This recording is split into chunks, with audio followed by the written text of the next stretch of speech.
最后那一排戴着特色口罩的女士，站起来，说说你对本季度下沉市场营销策略的理解。完蛋了！昨天被我在大街上强吻打破嘴唇的野男人，竟然是我今天刚空降的死鬼总监！时间竟然没有重置！苍天啊，现在辞职还来得及吗？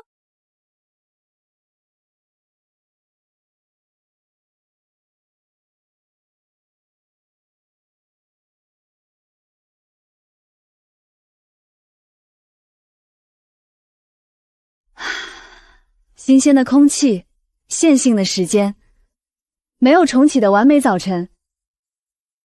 欣瑶姐，你今天心情也太好了吧？中彩票啦！比中彩票还爽！小唐，从今天起，你欣瑶姐要重新自做人，拥抱着充满希望的现实世界。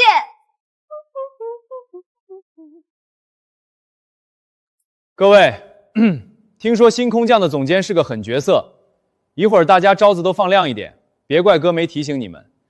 今天谁能抓住总监的痛点，谁就能拿捏本季度的 KPI。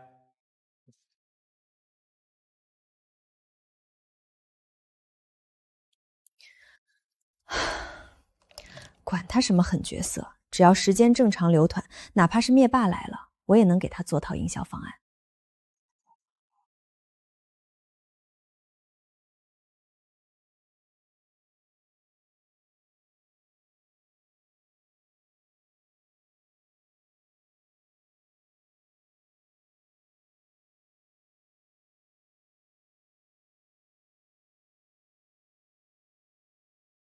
昨天那个路人为什么会出现在这里？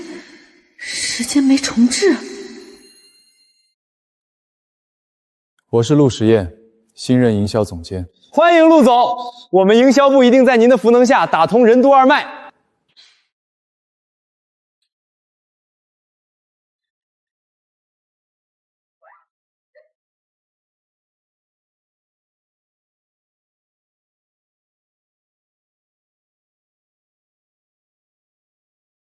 我不喜欢听空话。听说悦动传媒的企划团队应变能力很强，我想做个简单的现场考察。最后那一排，角落里那位戴着特色口罩的女士。对，就是你。来说说你对本季度下沉市场营销策略的理解。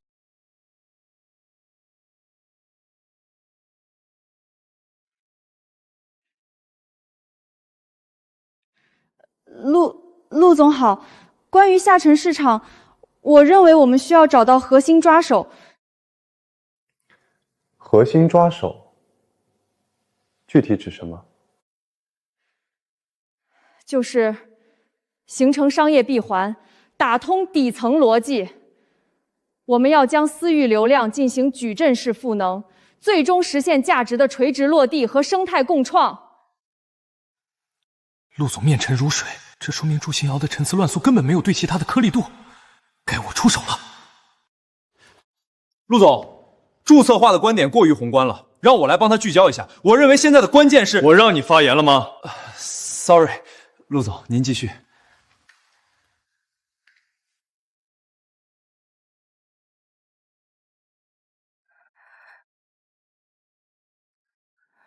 陆总，我讲完了，如果有不对的地方，我回去重写一份 PPT。发言很精彩，但公司有规定，办公区域内除非有特殊健康原因，不得佩戴遮挡面部的违规饰品。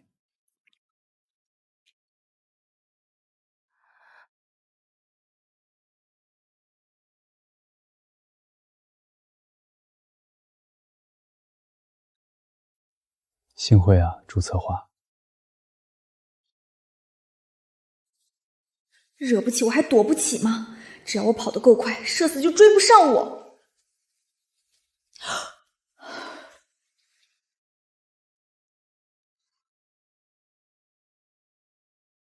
祝策划，午休时间不在工位休息，来我门前做大早。陆总，我看门缝里有垃圾，顺手帮您清理一下，保护公司环境，人人有责。词信，看来注册化对垃圾的定义很独特。陆总，我觉得我的个人能力和公司的宏大愿景之间存在不可调和的矛盾，为了不拖累部门 KPI，我决定引咎辞职。你撕我信干嘛？那是我熬夜写的。根据劳动合同第6条，核心项目期内未经批准单方面解除合同，需赔犯违约金3个月薪水。你上个月的报销单因为发票折叠不争刚被驳回，你确定你交得起违约金？资本家，吃人不吐骨头。与其整天想着逃跑，不如做点有价值的事。公司目前正在进行部门重组，我需要一个对团队极其了解的贴身侧写助理。贴身侧写，这是什么不合规的边缘岗位？我拒绝。抗议无效。为了提高侧写效率，你的工位需要调整。从今天下午开始，你就坐在那里。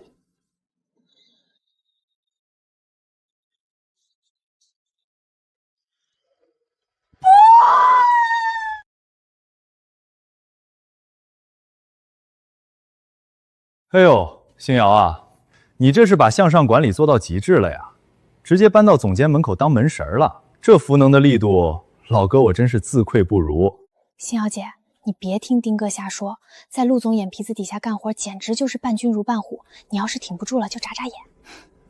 小唐，我现在的处境眨眼已经没用了，可能需要翻白眼才能表达我的痛苦。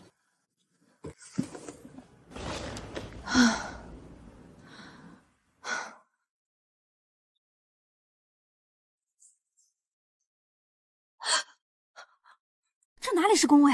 这明明是动物园里的猴山，他到底想干嘛？报复我咬破他嘴唇的事儿吗？连你个破罐头也欺负我，我今天非吃了你不可！这是你逼我的。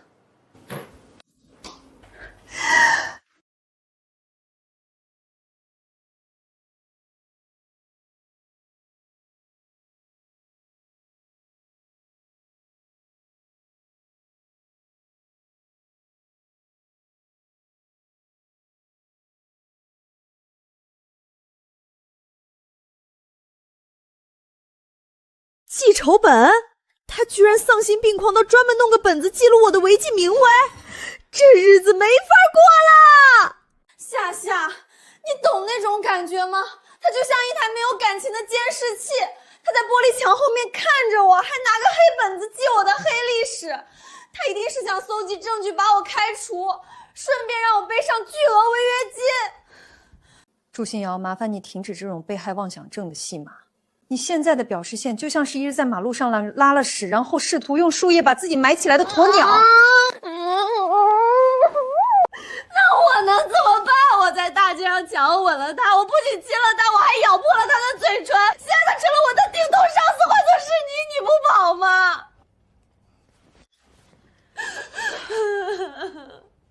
既然亲都亲了，不如干脆借题发挥。你怕什么？你单身，他未婚，大不了你就去追他，把他从老板变成男朋友，违约金不就不用交了吗？追他？那个冷血无情、精准到秒的机器人，我还不如去追求门口保安大爷养的那条哈士奇。那你到底想怎样？总不能明天去上班跟他说，老板对不起，昨天亲你的人不是我，是被外星人脑控的替身吧？不是我。对啊，那个疯狂的人根本不是我。你又在抽什么风？夏夏，我想到了，完美无缺的脱身计划。你最好收起你那套漏洞百出的说辞。陆总您好，我是祝新瑶。昨天在街上冒犯您的是我那个患有严重精神分裂症、常年在外游荡的双胞胎妹妹祝星辰。我们长得一模一样，但我是一个连蚂蚁都不敢踩的社畜。真的。瑶瑶，答应我，如果陆总明天把你送进精神病院，一定要把你的工位留给我去收尸。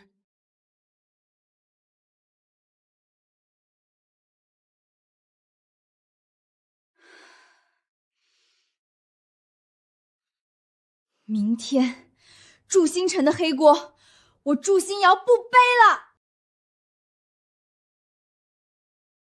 记住，你现在是祝星辰，一个患有严重精神分裂、胆小怯懦、刚刑满释放，不对，刚刚出院的双胞胎妹妹，祝新瑶，你可以的。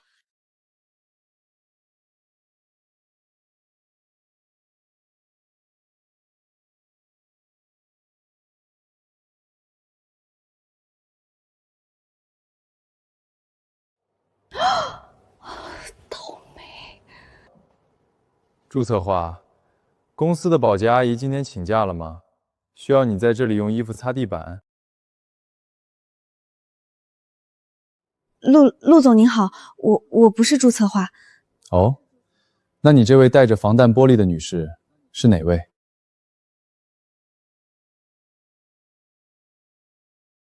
我是祝新瑶的双胞胎妹妹，我叫祝星辰。我姐姐今天生病了，我来帮她拿个快递。拿快递？拿快递需要贴着墙根走。既然是妹妹，那就进来聊聊你姐姐的病情吧。男女授受不亲，我可是个病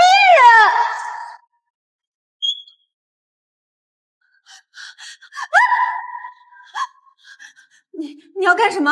我警告你，我精神状态很不稳定的，我发疯的时候连我自己都打。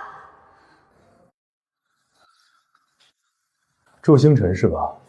既然你姐姐病了，那你不如替她解释一下，昨天在街上发生的那场意外。那也是我干的，我这人一犯病就喜欢强吻路人，这属于不可抗力，我姐姐是无辜的。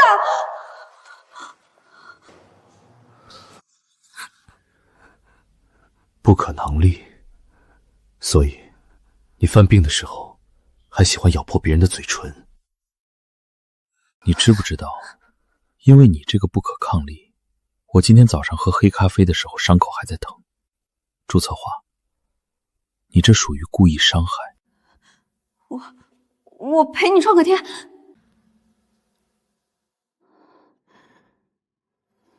我不要创可贴，我要你。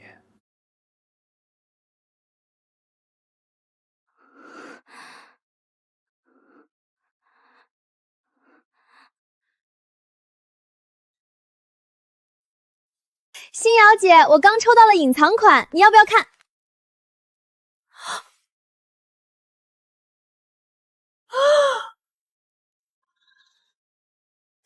打扰了，陆总，您继续指导新瑶姐工作，我什么都没看见。小唐，救命！我不是静瑶。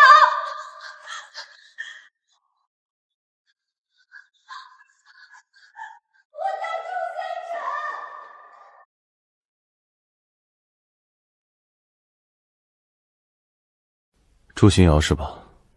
跑得挺快。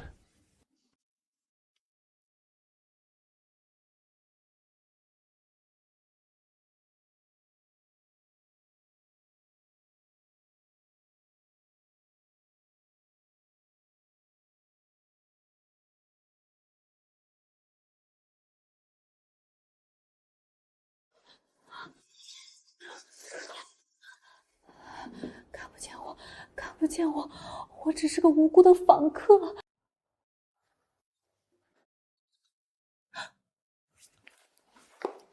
那个陆总您好，我是祝星辰，我只是来帮我姐倒杯水压压惊的。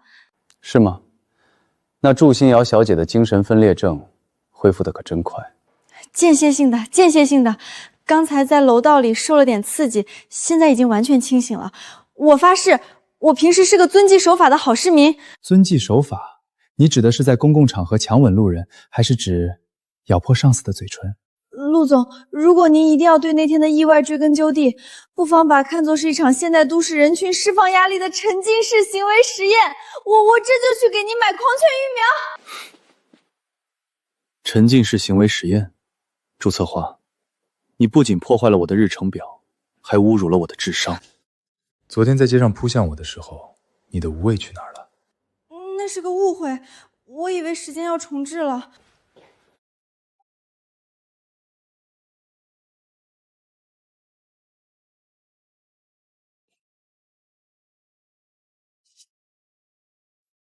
戏演完了吗，祝新瑶？行，不装了。既然亲都亲了，你要开除就开除吧，大不了我把那3个月违约金分期付款赔给你。开除？祝策划，你把我想得太仁慈了。第1条，鉴于乙方对甲方造成的严重心理创伤，乙方需无条件配合长方的贴身侧写工作，24小时待命。心理创伤？你一个1.8米几的大男人被亲一下就心理创伤了？你这是在敲诈勒索，这是卖身契！道歉就不必了，比起口头上的歉意，我更倾向于看到你用实际行动对你造成的精神冲击负责。我的时薪是你的50倍，你浪费了我宝贵的时间洗刷屈辱，这份条约已经是我最大的宽容。我绝对不会签，你就算是总监也不能这么公私不分。我要去 HR 那里告你职场霸凌。你以为我不敢吗？我现在就喊人！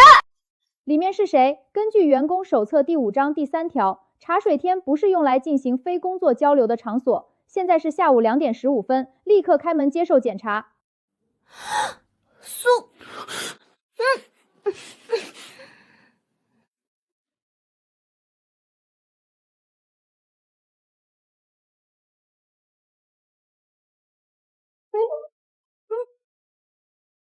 我数3数，如果还不开门，我将上报行政部，扣除营销部本月全额下午茶预算，并对里面的人进行通报批评。3、2。想好了吗？门一开，苏经理就会看到你不仅伪造访客身份，还在工作时间跟上司反锁在茶水间，而且地上还一团糟。签了，我保你；不签，我现在就让苏经理进来参观。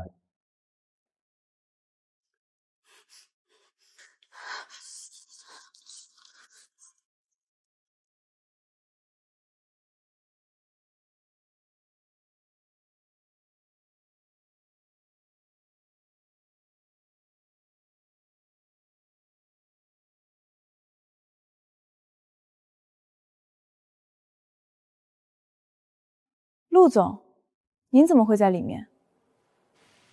苏经理，我在考察供基础设施的维护情况。茶水间的隔音效果不佳，且纸杯摆放极不合理。可是我刚才听到了东西倒塌的声音。是我不小心碰倒了纸杯，所有损坏的物资走我个人的账。苏经理还有其他指教吗？没有了。既然是陆总在进行考察，那我就不打扰了，打扰了。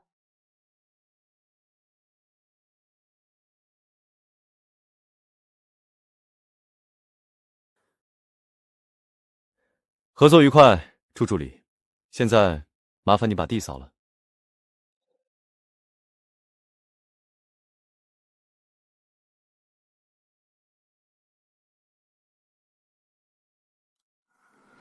万恶的资本家，50倍时薪了不起吗？迟早用黄桃罐头砸晕你！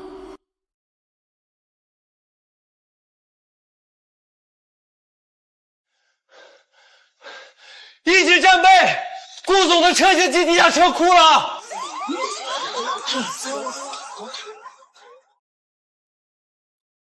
星瑶姐，听说这个顾总可是个活阎王，上个月连续开了3家乙方，今天不会是来砸场子的吧？还能有比坐在玻璃缸里被变态老板全先候监视更惨的场子吗？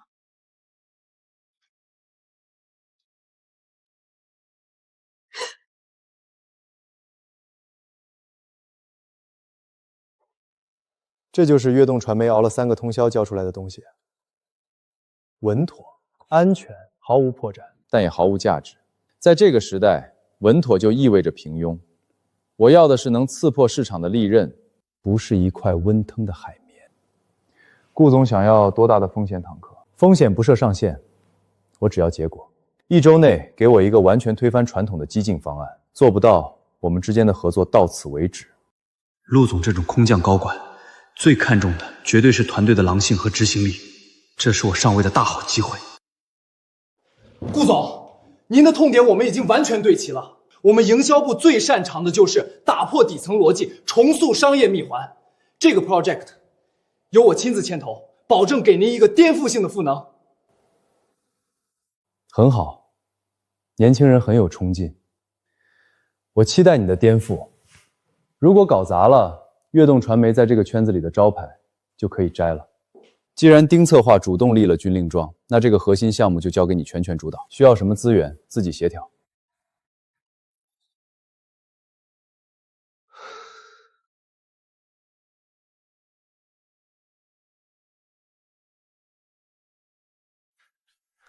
对不起了，星瑶，职场如战场，这锅你必须得背。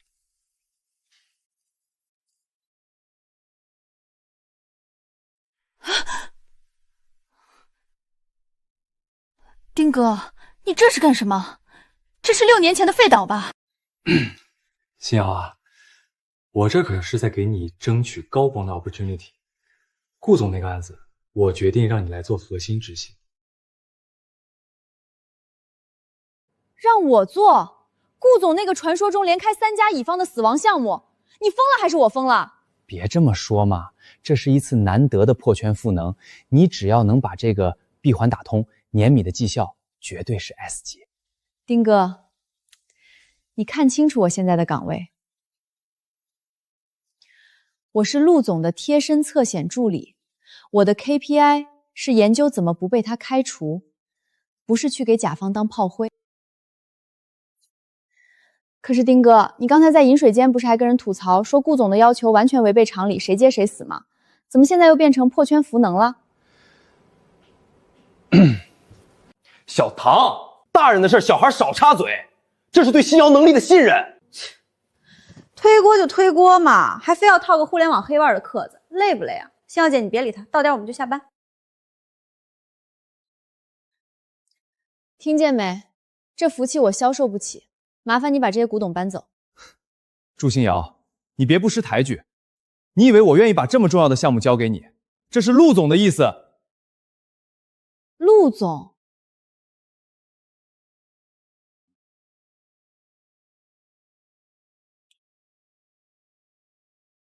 这个记仇的暴君，他就是想借刀杀人，逼我自己滚蛋。好好干，星瑶。明天早上10点前，我需要看到一份完整的创意高傲，不要让我失望，更不要让陆总失望。星瑶姐，要不咱们今天装病吧？这根本不可能做得完啊！装病会被扣满勤。小唐，帮我点2杯特浓美式，今晚我要跟这些垃圾同归于尽。激进，反传统，激进。顾衍之，你是不是有狂躁症啊？把产品卖给不需要的人叫什么反传统？那叫诈骗。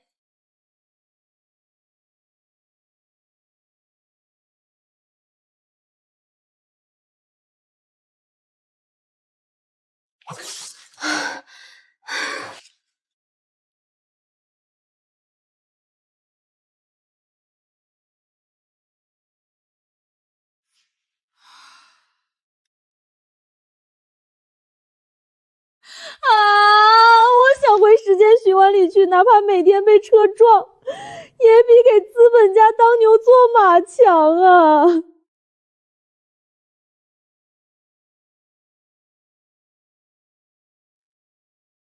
遇到高压不会逃跑，只会像被踩了尾巴的猫一样炸毛。看来还能再加点压力。啊！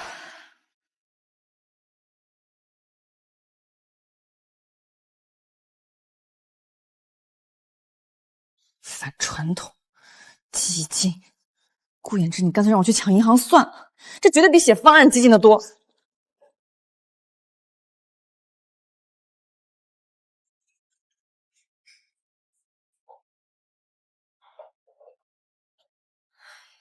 老陆，你这眼神要是能发电，我这小店今晚的电费都省了。那边是有金矿，还是有你的仇人？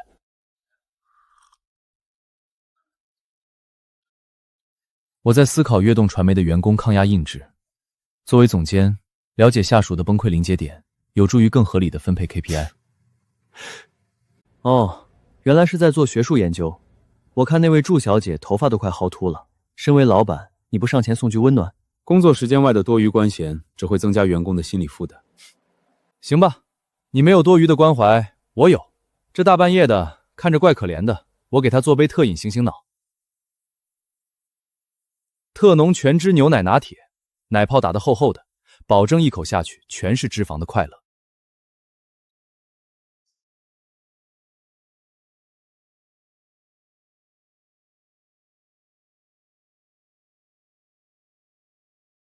这杯算我请的，就当是慰问被你这资本家压榨的劳苦大众。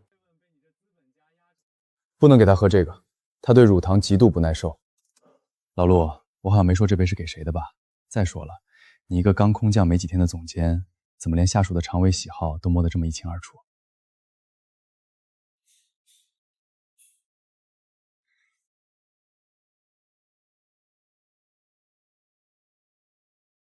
哟，陆总，大晚上不在公司劈肘脚，跑来咖啡店研究我们家新瑶的消息号系统呢？入职体检报告是 HR 部门的共享数据，作为直接上级，规避员工因饮食不当导致突发急诊而影响项目进度，是基本的风险管理。难怪悦动传媒能做大做强，连员工拉肚子都能上升到风险管理。陆总这护盘的心思，不知道的还以为你在保护什么稀缺国宝呢。新瑶，新瑶，别干了，我给你带了你最爱的烤掌中鸡。顾衍之，你这个要求五彩斑斓黑的变态！疯子老板配变态甲方，这日子没法过了。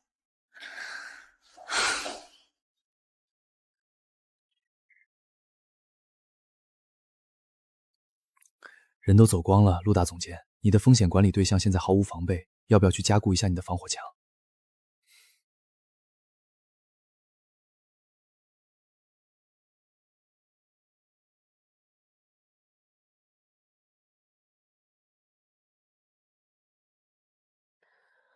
不跑了，好累。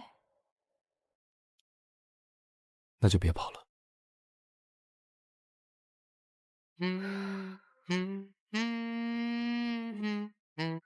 顾衍之就是个疯子，他要的是五彩斑斓黑，拿这种老掉牙的稳妥方案去糊弄他。上个月那家乙方死的有多惨，你们不知道吗？保守就是找死，找死！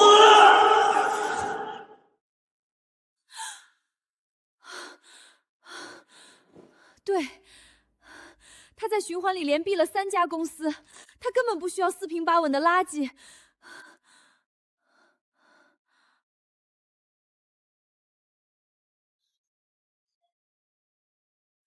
丁玉，你想死，我可不陪你一起死。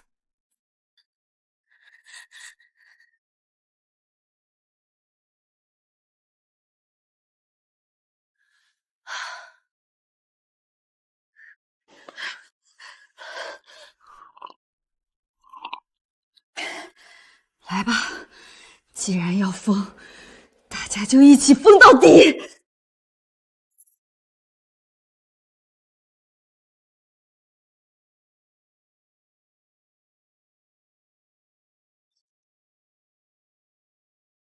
注策划，如果你打算用这种标题“足舔3号”皱纹列句错乱的半成品去向顾总汇报，我建议你现在就开始筹备3个月的违约金。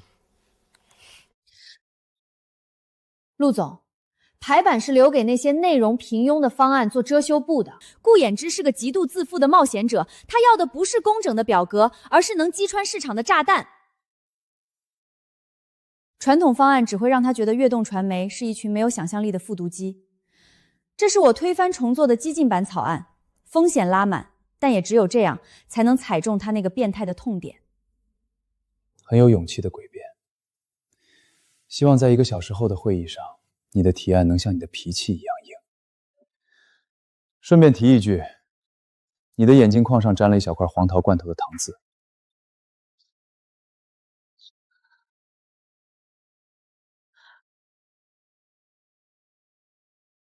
星瑶啊，咱们那个 project 的底层逻组你对齐的怎么样了？来来来，让丁哥看看你的 output， 我好去给陆总做个预热汇报。星瑶姐，我新买的5级防窥膜到了，据说连军用雷达都扫不到屏幕呢。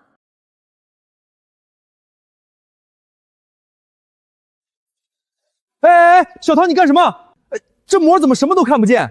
这完全阻断了我们团队内部的赋能与联动。丁哥，团队联动需要靠眼睛看吗？你可以用心去感受呀。再说了，这可是陆总特批的核心保密项目呢。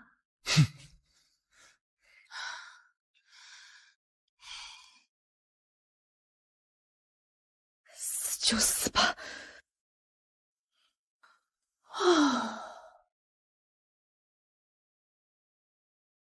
顾总，这份顾氏品牌年度常规营销框架V1是我们团队通宵达日，深度对齐了您的品牌调性后，打磨出的极具颗粒度的稳妥闭环。丁策划，你们悦动传媒的打印机是不是只会批量生产这种毫无灵魂的工业废纸？四平八稳的通稿，千篇一律的弄点分析，稳妥。在这个时代，稳妥就意味着平庸，意味着品牌慢性自杀。我给了你们1周时间，你就给我看这个？不是的，顾总。其实我们内部在底层逻辑上还有另一个极具抓手的备案。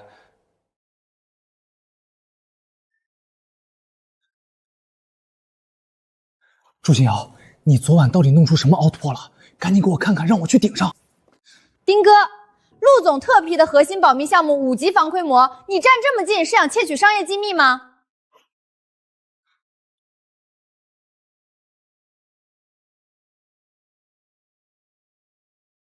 顾总，其实这次项目的核心策划和创意延展，全都是由祝新瑶全权负责的。他有一份极其激进的方案。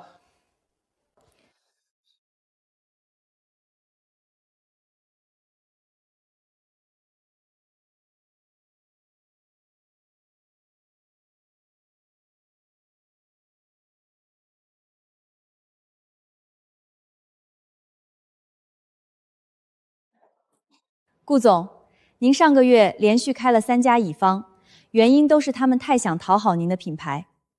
但我认为，一个宣扬极限生活方式的品牌，最不需要的就是讨好。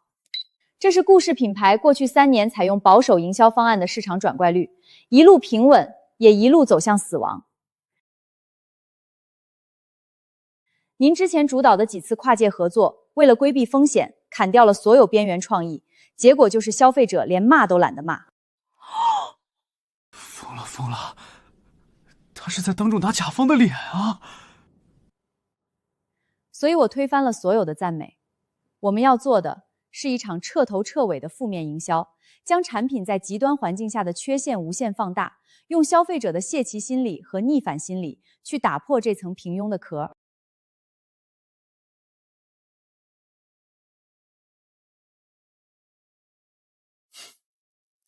祝小姐，你的确很有胆量，敢在我的会议室里直接撕我过去的伤疤。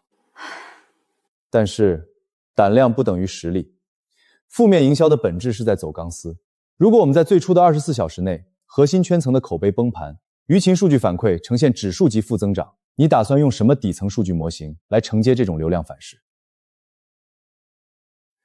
我要看的是你们对极端下沉市场的用户画像数据办，以及过去5年内同类风险项目的容错率交叉比对。这些数据，你的方案里有吗？顾总，关于底层承接数据，我们可以在后续的细化阶段。话大牢就免了。没有数据支撑的激进，就是一场头脑发热的自嗨。我不需要甲方来为你们的盲目试错买单。顾总说的太对了，我昨晚就严厉批评过祝策划，做人要有敬畏之心，怎么能拿这么危险的草案来糊弄您呢？这就是缺乏向上管理和向下兼容的恶果啊！既然你们悦动传媒连基础的数据背书都做不出来，我看这份方案连同你们的合作诚意，可以直接作废了。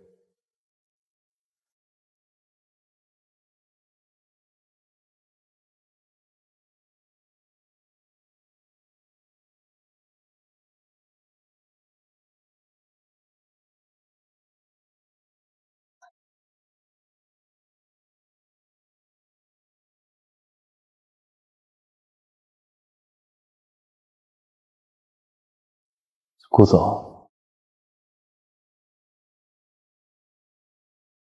顾总，怎么，陆总要亲自替这位异想天开的下属圆场，还是说跃动传媒打算拿人情来填补专业上的无能？就是，没有数据支撑的创意，简直就是耍流氓嘛！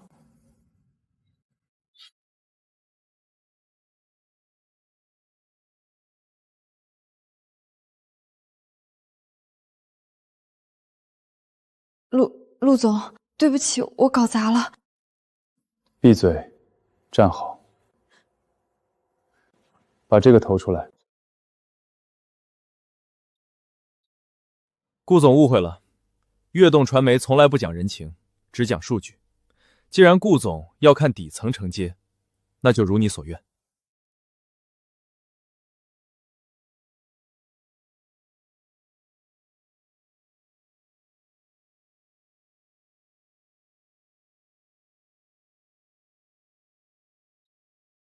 这是过去5年内同类风险项目在极端下沉市场的容错率交叉比对模型。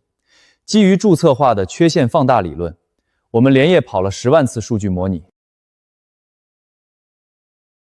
数据表明，如果顾氏品牌继续采用那些看似稳妥的工业废纸，转化率将在6个月内跌破临界点。而采用注册化的激进方案，虽然前期会引发舆论反弹，但在第3周，核心圈层的购买欲将被彻底激活，预期转化率将提升30%到40%。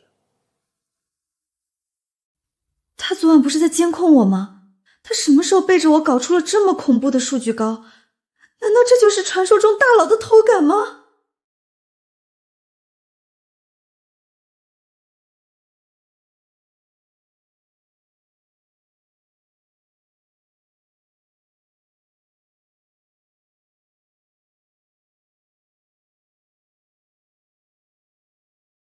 这只是理论推演，极端环境下的用户心理云是极度不可控。如果负面舆论失控，谁来承担品牌形象毁灭的代价？你们跃动吗？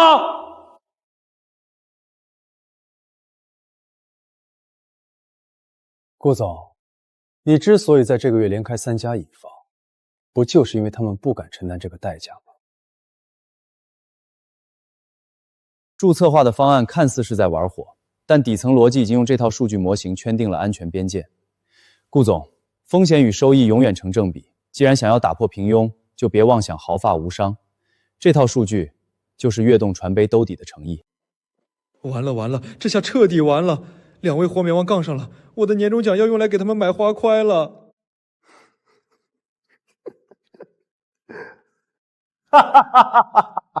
好，很好。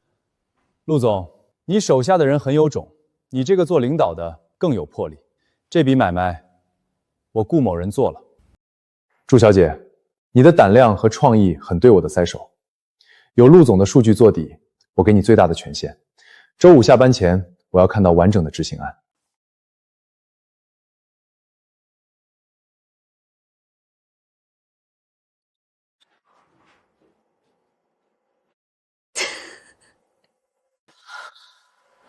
活下来了，我还以为今天要交代在这里了。别高兴得太早，你的 PPT 排版依然是一场灾难。如果周5交上去的执行案还是这种字体颜色，我不介意亲自把你扔出大楼。我那是为了突出重点。再说了，要不是陆总您背地里偷偷帮我做数据，我早就被顾总轰出去了。我只是不能容忍我部门的提案因为基础数据缺失而显得过于愚蠢，与你个人无关。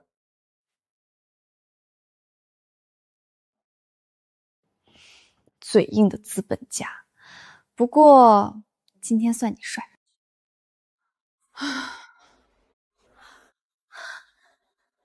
星瑶姐，你太牛了！你简直是我们反类组打工人的神！你没看到刚才顾总那张脸，从黑变白又泛红，比川剧变脸还厉害。没有，都是陆总的数据救了命。我当时腿都软了，差点就打算跪下给他唱征服了。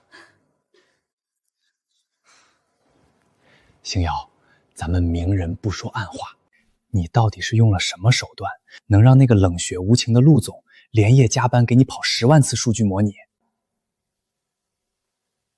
啊什么手段？我不知道啊，我都以为他要借刀杀人开除我了。别装了，我都懂，这就是最高境界的向上管理。你是不是掌握了某种失传的职场催眠术？还是说你在他的咖啡里下了什么听话水？快教教我，我发誓绝对不外传。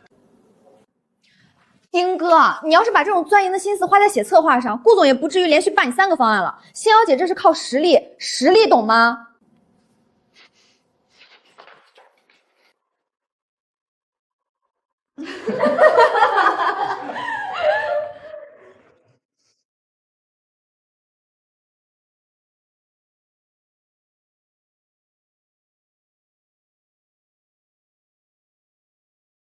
完了，这要命的冰山好像真的融化了。完了完了，那座冰山最后那个笑是什么意思？我怎么觉得比他冷脸的时候还吓人？他不会是在酝酿什么满门抄斩的大招吧？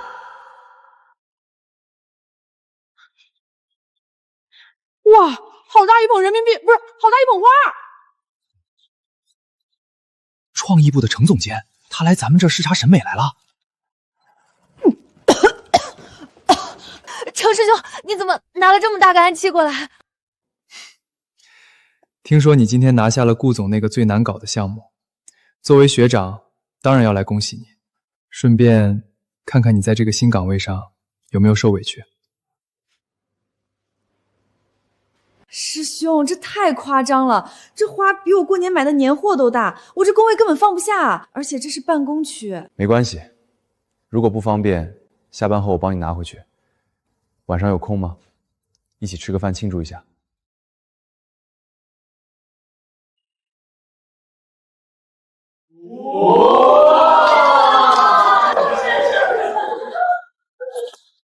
师兄，我营销部现在是改行做植物园了吗？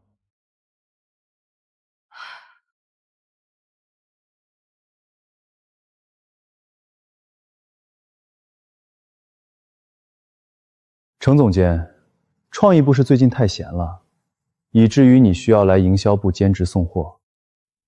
陆总说笑了，现在是午休时间，我作为星瑶的朋友来送一份私人的祝贺礼物，应该没有违反公司的考勤制度吧？是没有违反考勤制度，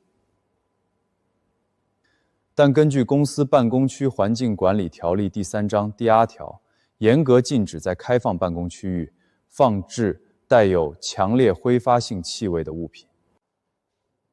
陆总，这是玫瑰，不是榴莲，算不上强烈挥发性气味吧？高浓度的花粉会引发呼吸道过敏，降低员工20%的专注力。注策划，你前几天不是还声称自己花粉过敏吗？怎么，看到某些人送的花，免疫系统就自动痊愈了？陆总，借口找的未免太生硬了。星瑶只是你的下属，不是你的私人财产。你这种过度干涉员工私人情感的做法，是不是有点越界了？哇塞，高端局，这绝对是高端局！你这种过度干涉员工私人情感的做法，这句反击太绝了，典型的降维打击。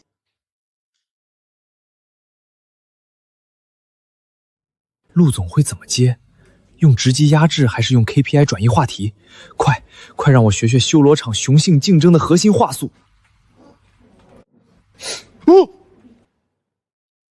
在这里，我就是边界。陆总，你干嘛？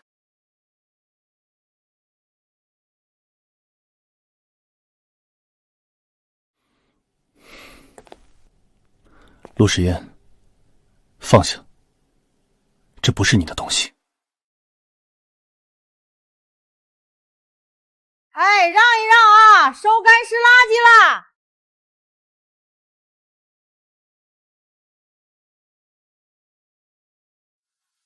哎呦，我的亲娘嘞！这小伙子怎么乱扔东西？这算干垃圾还是湿垃圾啊？有害垃圾，麻烦您尽快处理，免得污染营销部的空气。陆总的行事作风，今天算是领教了。希望你在工作上也能像处理这束花一样毫不留情。星瑶，别有压力，花没有了可以再买。我们晚点在微信上联系。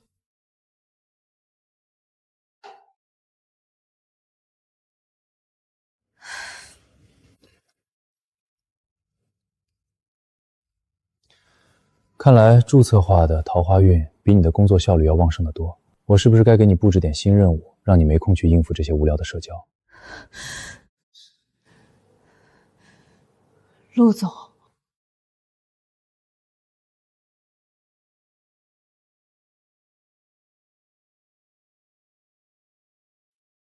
陆总，请您进来一下。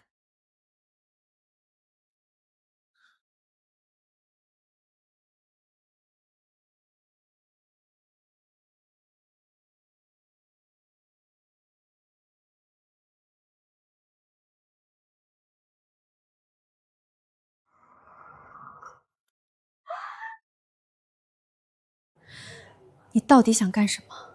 扔掉别人的花，干涉员工的私人社交，这也是你的效率管理吗？我早就说过，办公区域禁止放置任何影响专注力的气味源。程文书想玩深情，可以等下班，而不是在我的部门里哗众取宠。这根本就不是花粉过敏的问题，你就是在公报私仇。你觉得把我困在这个透明玻璃缸里，像看猴子一样盯着很有意思，对不对？公报私仇，朱新瑶，你是不是太高估了自己在我这儿的分量？我只是不想看到我的核心团队成员为了几朵破花，对那些别有用心的烂桃花来者不拒。烂桃花，至少程师兄懂得什么是尊重。他是个活生生的人，而不是一台只会用 KPI 和维基记录来衡量别人的冷血机器。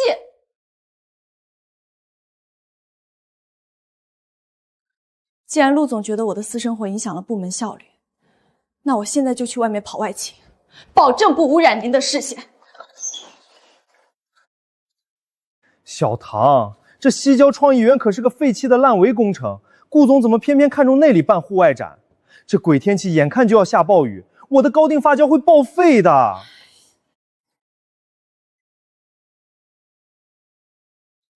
西郊创意园是吧？我去。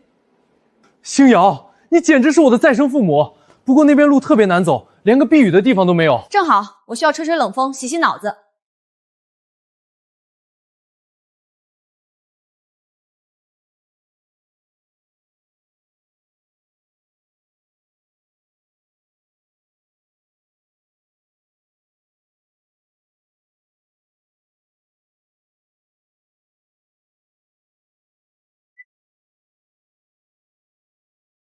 这里是什么一级场地啊？顾总的审美是不是被绑架了？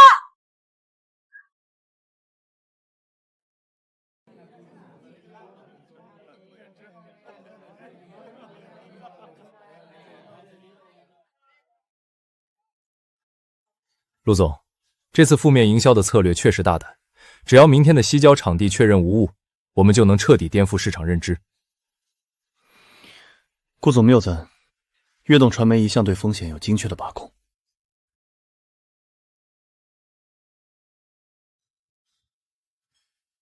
陆总看起来似乎有更紧急的风险需要把控。没有，只是常规的天气监控。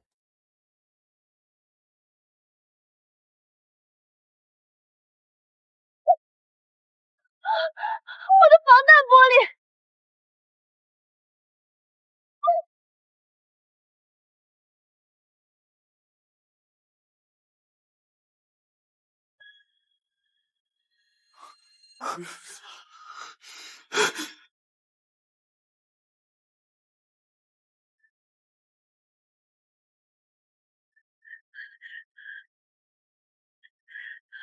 快接电话，老爹，老爹，快接！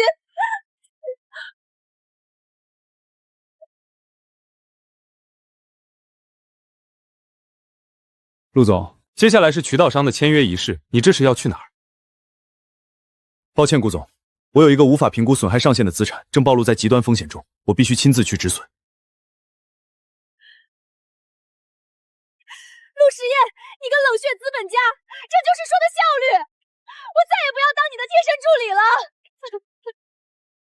什么资产比今晚的几个亿合同更重要？如果你现在走出这扇门，悦动传媒的诚意，我需要重新评估。请便。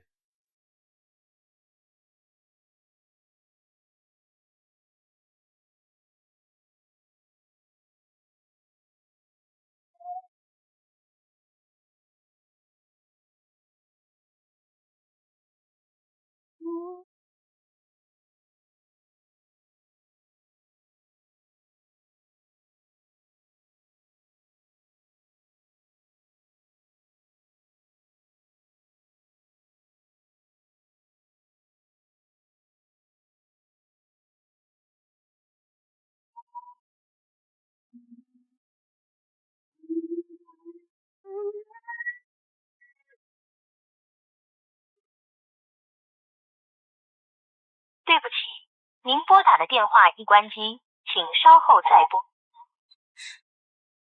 祝星瑶，你最好不是被雷劈了。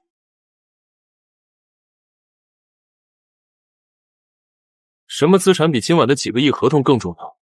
悦动传媒的诚意，我需要重新评估。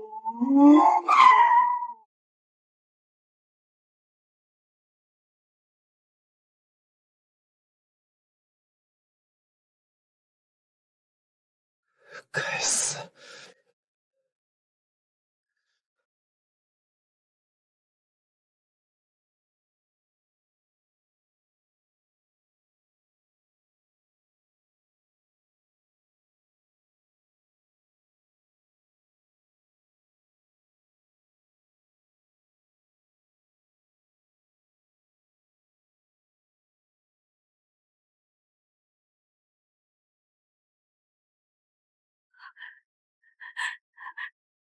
开启，拜托，就算要扣我全勤，也得让我打个120啊！陆时夜，你这个没有感情的 KPI 机器，等我变成洗脚水鬼，第一个去你办公室天花板上滴水。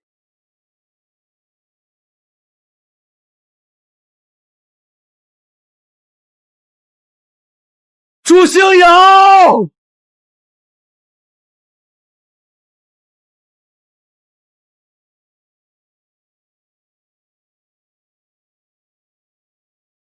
别出事，祝星瑶，你敢出事试试看？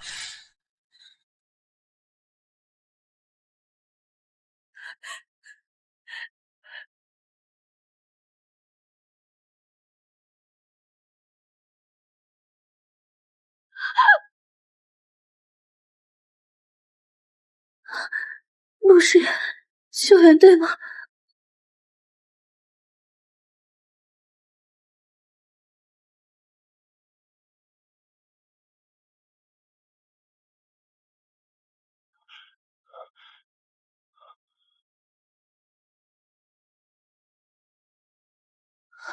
陆总，你这是破产了，还是被故意肢打劫后顺便扔进粪坑了？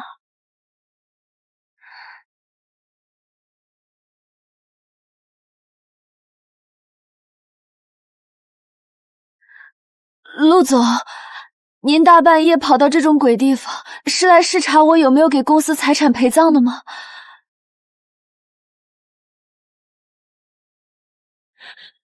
起来！你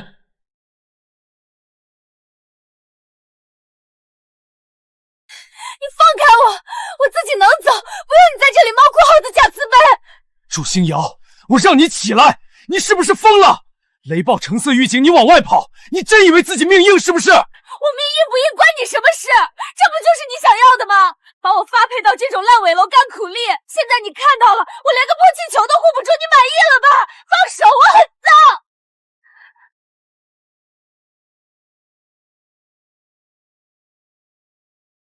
我很满意。祝星瑶，你搞清楚，是你自己抢下这个外勤来躲我的，宁愿在这个烂泥坑里跟一个破气球同归于尽，也不愿意在公司多看我一眼。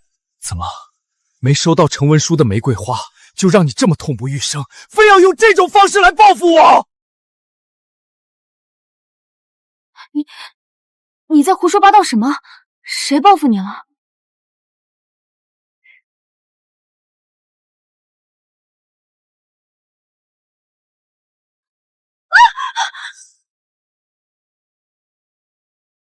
别躲了！你疯了！我身上全是你，你的大衣的衣服全毁了！闭嘴，让我抱一会儿。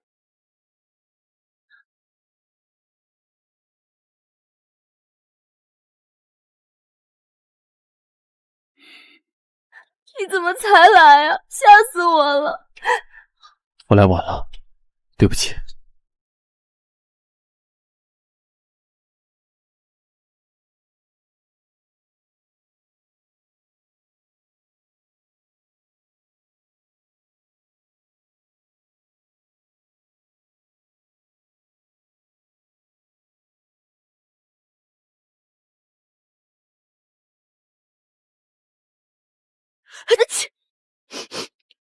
对不起，老板，这属于不可抗力。走吧，再淋下去，你要给我报销精神损失费了。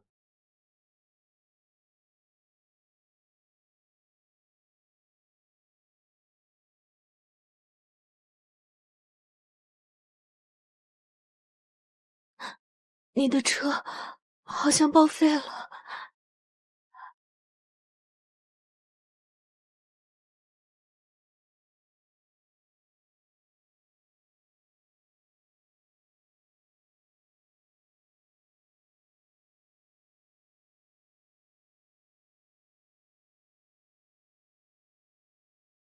等会儿就暖和了，空调已经开了。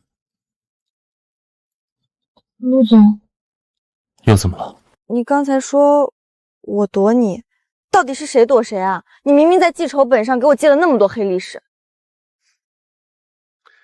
明天回公司，我会让你知道我到底在记什么。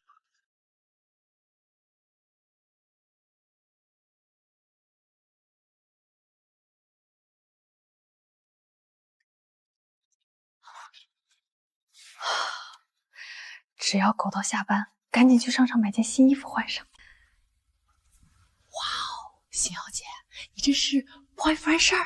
嘘，什么男朋友？这是行为艺术，对，防晒服。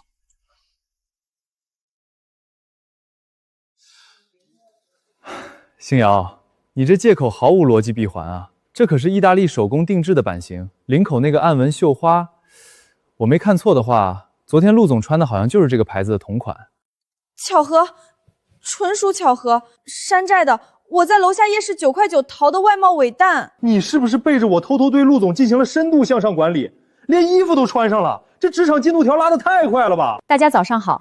根据昨天下午收到的匿名举报，营销部内部疑似存在违反员工手册第6章第8条，严禁利用职务之便发展不正当办公室恋情的行为。完了，苏经理来抓典型了。不会是我吧？祝策划，你今天这些着装似乎严重不符合公司对商务通勤装的合规性要求。我去倒杯热水，今天肠胃不适，需要多喝热水排毒。茶水间确实是职场违规机会和暗度陈仓的高发产地。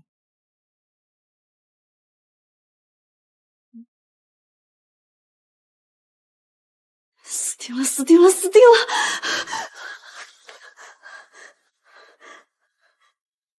祝策划，如果你在里面，请立刻出来配合调查。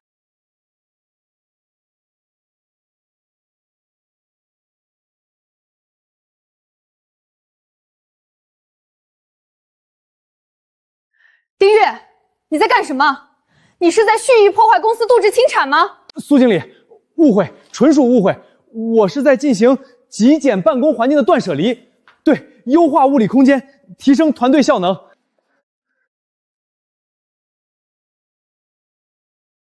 收起你那套互联网黑话。我问你，祝新瑶今天穿的那件男士衬衫到底是怎么回事？别告诉我那是他自己买的，那种尺寸和剪裁显然是属于一个身形高大的男性。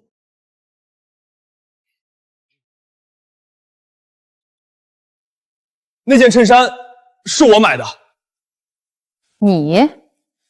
买了一件比你大3个尺码的高定男装。对，这是我个人的 fashion statement，oversize 风格，懂吗？但是我买错尺码了，退换太麻烦。我看星瑶最近为了顾总的项目加班那么辛苦，就当成 team building 的礼物送给他了，展现一下同事间的赋能与关怀嘛。丁月，男，27岁，以团队建设为由赠送女同事不合身的大尺码男装，证词逻辑混乱，漏洞百米。我会将此事作为疑似职场骚扰的备用案例，提交给 HR 部门审核。不是苏经理，你听我解释，我真没骚扰他。今天的突击检查到此为止，希望各位把精力放在工作上。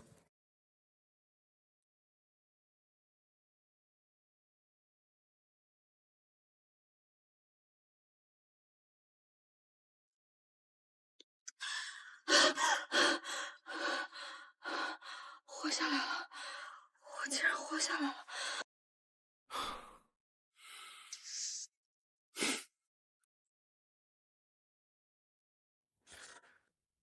看来，光是扣违约金已经不够了。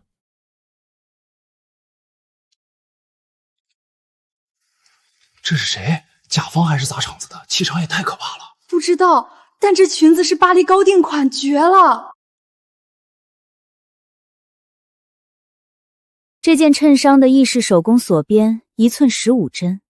我没记错的话，是我那个有重度洁癖的弟弟最喜欢的牌子。这是夜市9块9的外贸尾单，同事拼多多团购的。祝小姐，你这件9块9上还带着老陆常用的那款雪松木质香水味呢。陆静谈，你来这里干什么？如果是来炫耀你的新裙子，大门在你后面。石燕，怎么跟姐姐说话呢？我可是代表画廊来找悦动传媒谈深度跨界合作的。顾衍之那个项目我也很有兴趣。会议室聊吧，陆总。顺便让你这位穿着外贸尾单的助理给我送杯拿铁。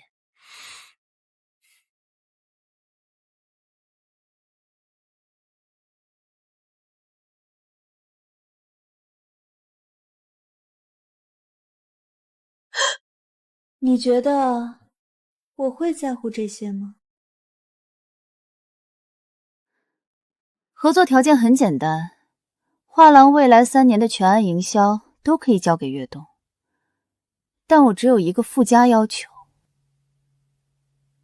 说。我看上你门外那个助理了，我要把他调去巴黎分部，全权负责画廊的海外公关，薪资开3倍，今晚就签合同，明天飞巴黎。不行。为什么？他不是个总是惹麻烦、到处闯祸的助理吗？我听说他还把你的项目搞得鸡飞狗跳，我用3倍高薪把这个系统 bug 替你清理掉，你应该感谢我才对。是啊，在陆时燕眼里，我不就是个倒霉的麻烦精吗？现在有人花大价钱把我弄走，他简直求之不得吧？他哪里都不会去，悦动传媒的任何一个人你都可以带走，唯独他不行。你可是最讲究投资回报率的，为了一个助理拒绝几千万的合作，你的原则呢？我的原则就是他留在这里，他确实是个麻烦，但他是只属于我的麻烦，除了我，谁也没有资格管他，他不可替代。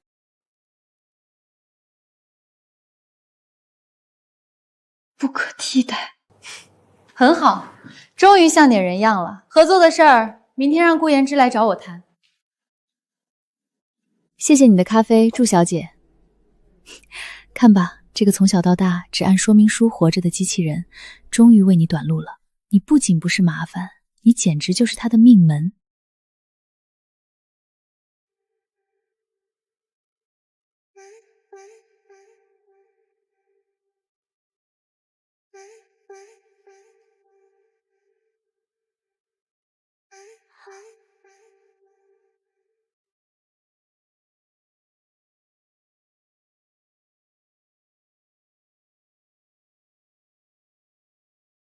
那个，我去给饮水机换个水。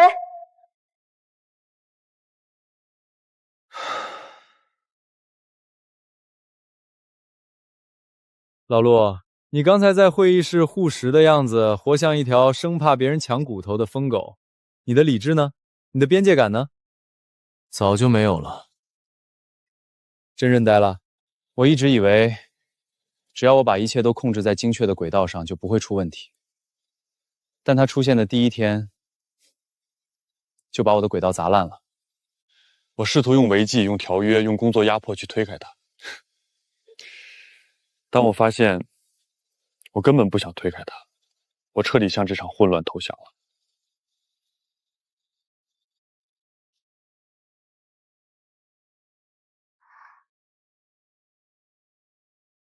让我看看这小子平时都在装模作样的研究些什么。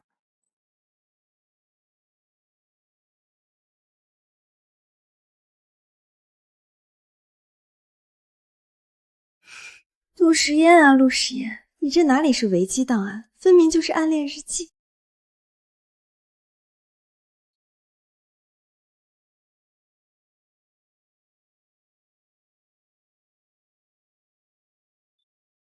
好戏现在才刚刚开始。夏夏，我觉得我活不到明天了。苏曼的记本上绝对记满了我的罪状，还有陆时烟那个气场2.8米的亲姐，她居然说我是陆时烟的命门，这绝对是资本家最高级的捧杀。捧杀？你对自己是有多大富解？人家那是明晃晃的宣告主权，就你还在这里掩耳一铃。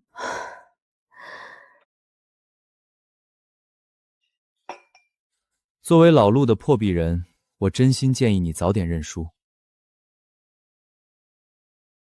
他连几亿的合同都能扔下，跑去烂泥坑里捞你，你觉得你还能逃到哪儿去？那是他有强迫症，他就是见不得自己的员工因为工伤死外面影响公司 KPI。他可是有个专门记录我违纪行为的黑本子。请便。谭姐，您怎么在这儿？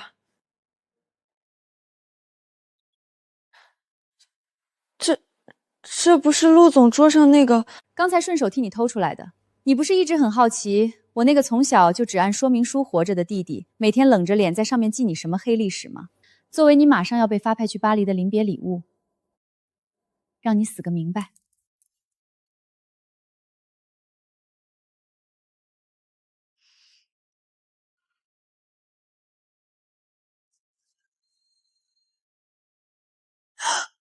完了，这名字听起来就像是要把我送上法庭。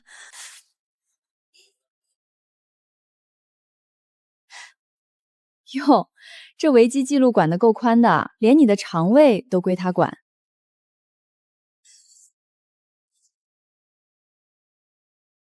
喜欢黄桃罐头，今天试图徒手开口。可爱。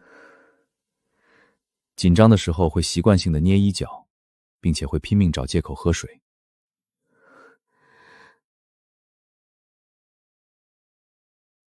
夏夏，他根本没有记我的仇，他把我的每一个破绽都记下来了。祝新瑶，一个永远只按理智行事的男人，为了你，把他引以为傲的秩序砸得稀巴烂，这哪里是违纪考核？这分明是他全盘接纳你的投降书。别再逃避了，既然他给了你这份偏爱，你就去勇敢地接住他，去问问他到底想怎么样。对，我不躲了，我要去问清楚。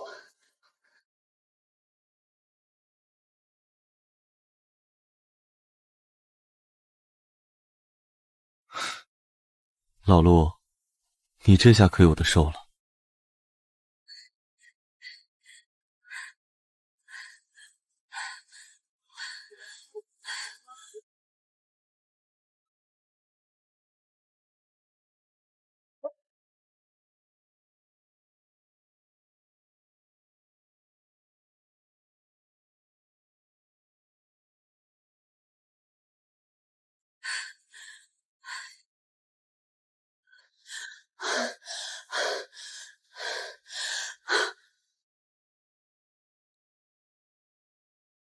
小唐老丁，怎么了？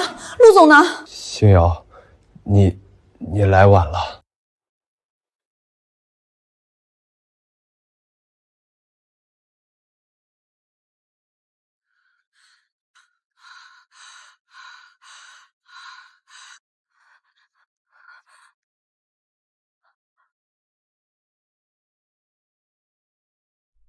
陆时言，你人呢？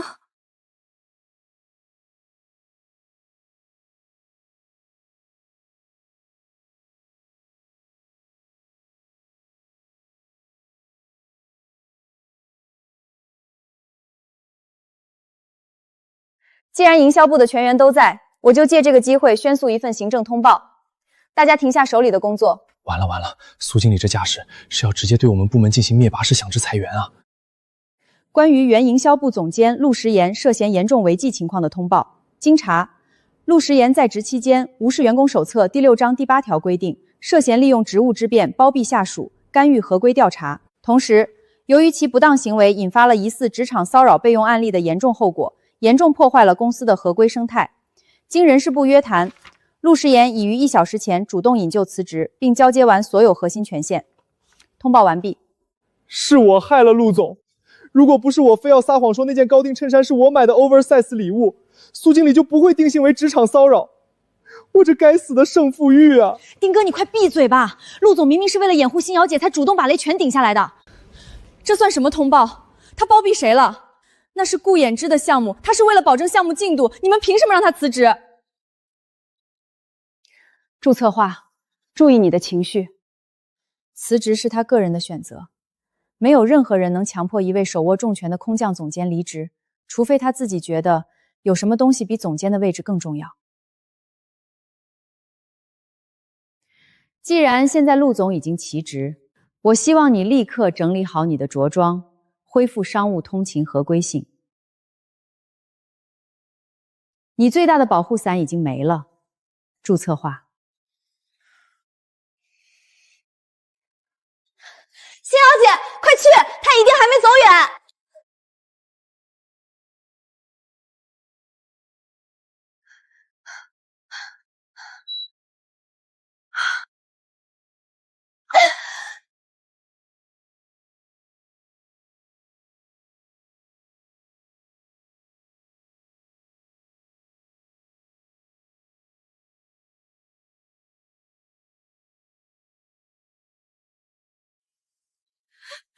陆时，你脑子里到底什么水？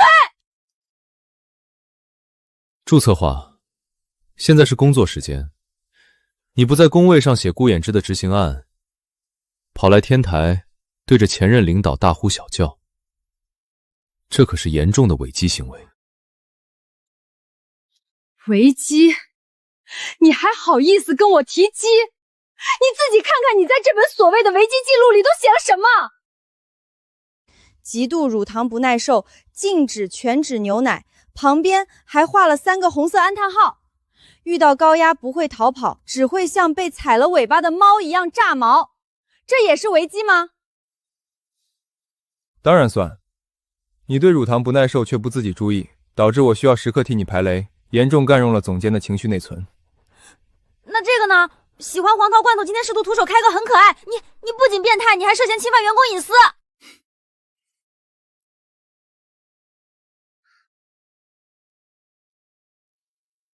陆静谈把这本东西偷给你的时候，就没有顺便教教你该怎么阅读一个男人的投降句吗？那你为什么要辞职？你以为这是在演偶像剧吗？你把所有的锅都揽到自己头上，就是为了给我当保护伞。我祝星瑶什么时候需要你这么可怜我了？你觉得我是为了可怜你，才丢掉那个年薪7位数的位置？不然呢？你明明那么在乎你的效率和秩序。祝星瑶，你搞错了一件事。我不是在给你当保护伞，我是在给我自己扫除障碍。苏曼那个女人就像一台没有感情的扫描仪，只要我还是你的总监，只要员工手册第6章第8条还存在一天，我们之间就永远隔着一条名为违规的红线。所以，你就为了这个，你把总监的位子辞了？不然呢？让你每天在公司里躲着我走，连穿件我的衬衫都要编出100个离谱的借口。那明明是因为因为我不想社死。辞去总监职务，我就可以用一个完全凭借的身份，正大光明、合法合规的追求你，不需要偷偷摸摸，也不需要掩护。现在我不是你的上司了，祝小姐，你就算现在扑上来强吻我，也不需要写检讨，更不用赔付3个月的违约金。陆时宴，这可是你自找的。